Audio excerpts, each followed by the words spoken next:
자, 빅데이터 학과인데요.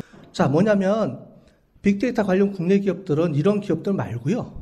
이거는 국내에 있는 뭐 유명한 IT 기업인데 그런 기업들 말고도 앞으로는 이제 일반 기업들도 이제 빅데이터 분석하거나 이렇게 할 수 있는 그런 사람들을 많이 선호합니다. 이제 그렇게 해야 되고, 그 다음에 여기에 관련된 전공 분야는 다양한데, 말했던 대로 이제 빅데이터라고 이름이 들어가 있는 학과는 우리나라에서 이제 2개 정도 되고요. 그 이외의 학과들은 주로 통계학과라든가, 통계학과에서 많이 쓰는 게 데이터 사이언스라는 말을 많이 써요. 데이터 사이언티스트, 데이터 과학자. 그래서 통계학은 주로 이런 빅데이터가 들어오면 분석을 해야 되죠. 분석 시스템에서 이제 그런 거를 연구하는 이제 사람들이 이제 통계학과에서 빅데이터를 접근할 때 쓰고요. 데이터 분석 쪽 파트에서 소프트웨어 공학과에서는 이제 그런 시스템을 만들어야죠. 아까 전에 구글에서 그런 시스템을 만들었다 그랬잖아요. 그래서 하둡이라든가 맵 리듀스, 그 다음에 뭐 파이썬 이런 걸 가지고 이제 기업의 시스템을 구축을 해서 이제 움직여야 되는 이제 그런 거를 이제 하는 쪽이 이제 컴퓨터 공학과라든가 이런 쪽에서 움직여서 쓰고 있고요. 빅데이터 쪽을 접근하고 있고, 경영학과는 이제 이런 거를 토대로 다 배우죠. 근데 배우는데 깊게 배우지는 않고 그런 게 뭐가 있는지를 배우고 그걸 가지고 어떻게 기업에서 활용할 수 있는 활용을 할 것인지를 배우는 거예요.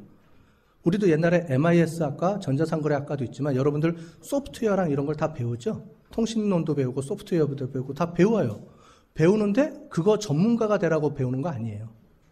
여러분들이 그걸 응용을 해서 기업에 가서 경영적으로, 전략적으로 활용을 해야 되는데, 기본적으로 소프트웨어를 하는 소프트웨어 전문가들한테 얘기는 할 수 있어야 되잖아.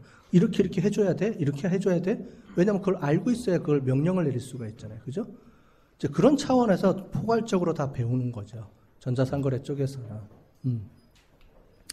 관련 보유 대학은 이렇게 나와 있는데 이거는 넘어가고요. 자, 그래서 한번 쭉 정리를 해봤어요. 여러분 혹시 이쪽에 관심이 있으신 분들은 아직 학부에서는 이제 저희하고 이제 순천향대학교가 이렇게 있다라는 걸 했는데, 저희도 이제 시작했어요. 1학년. 이제 1학년을 시작했는데 아직까지 저희도 잘 몰라요. 어떻게 갈지는. 그런데 한번 해보려고 하고 있고요. 그 다음에 대학원에서는 고대, 국민대, 경희대, 서강대에서 쭉 해서 한 10개 대학이 쭉 나와 있어요. 충북 쪽에서는 충북대학교가 있어요. 충북대학교가 비즈니스 융합학과라고 해서 만들어져서 요게 좀 유명하게 잘 되고 있는 학과고요. 나머지 학과들은 과거에 이제 MIS에서 MIS 전공하는 학과들이 최신 들어서 그 교수님들이 이제 활동을 해서 움직이는데, 여러 가지 이제 어떤 쪽은 빅데이터 공학 쪽으로 많이 움직이고 있는 학과도 있고, 어떤 쪽은 분석 쪽으로 데이터 마이닝 옛날에 썼던 그런 쪽으로 분석하고 있는 그런 대학원들도 있고, 이쪽으로 관심 있으신 분들은 이제 나중에 이제 학부를 졸업하고 이쪽으로 가면 제가 지금 얘기했던 다양한 얘기들을 이제 공부할 수가 있겠죠. 졸업 후 진로에 대해서도 좀 해달라고 했는데, 졸업 후 진로는 일반 기업체 갈 수도 있고요. 그 다음에 빅데이터 관련 솔루션 기업체 이제 이런 쪽으로 갈 수 있고요.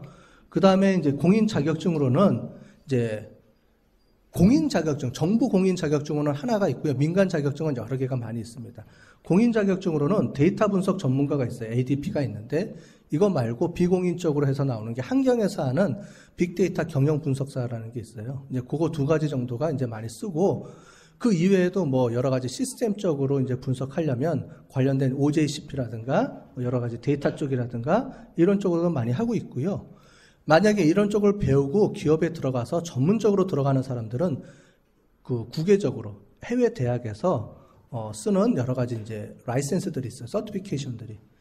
그게 뭐 클라우드 테라라든가 이런 회사들이 이제 유명한 빅데이터 분석 회사들이거든요. 이제 그런 회사들에서 만든 서티피케이션들이 있는데, 그건 이제 나중 얘기고요. 어쨌든 이런 국내에서는 한 2개 정도가 지금 현재 빅데이터 쪽으로서는 많이 이제 하고 있는 그런 데이터다라고 볼 수 있어요. 그거는 이제 진로 전망 쪽이고요. 자, 미래를 보는 방법이 있습니다. 미래는 예측하는 것일까요? 피터 드러커라는 사람이 이렇게 얘기합니다. 미래는 예측하는 게 아니고요. The best way to predict the future is to make it. 미래를 future가 빠졌네. 오타가 났네. The best way to predict the future입니다. 미래는 예측하는 게 아니고요. 미래를 예측하는 게 아니고, 미래는 만들어 나가는 거예요. 그런 얘기를 합니다. 야, 여러분들의 인생도 앞으로 미래가 이렇게 바뀌는 걸 아는데 어떻게 접근하시겠어요? 잘 접근해야 되겠죠? 응? 자, 오늘 빅데이터에 대해서 쭉 그냥 흐름, 빅데이터의 한 2회 정도? 빅데이터가 어떤 거다. 제가 이제 지난 학기 때 빅데이터 이제 경영론을 우리 학생들한테 수업을 했었는데, 그 중에서 이제 첫 주차 수업이에요, 이게. 이게 첫 주차 수업이에요. 이 뒤로 뭐가 나와야겠어요? 빅데이터 분석하는 방법론들, 여러 가지 비정형화된 데이터 분석 방법, 데이터 분석하는 방법, 그런 것들도 배우고, 그 다음에 시스템에서 하둡, 이런 시스템이 어떻게 작동하는지에 대한 기본적인 개념, 이런 것들도 배우고, 빅데이터를 이용해서 어떻게 경영적으로 활용하는 그런 선진 사례들, 이런 것들도 배우고, 이제 이런 게 한 학기 동안의 커리큘럼으로 이제 만들어져서 움직이고 있어요. 그리고 2, 3학년 때 되면 그거를 실제로 하나씩 쪼개서 이제 분석하는 거죠. 그래서 R 프로그래밍 코드도 배우고, 뭐 이런 게 빅데이터 전체적인 커리입니다. 그러니까 아마 새롭게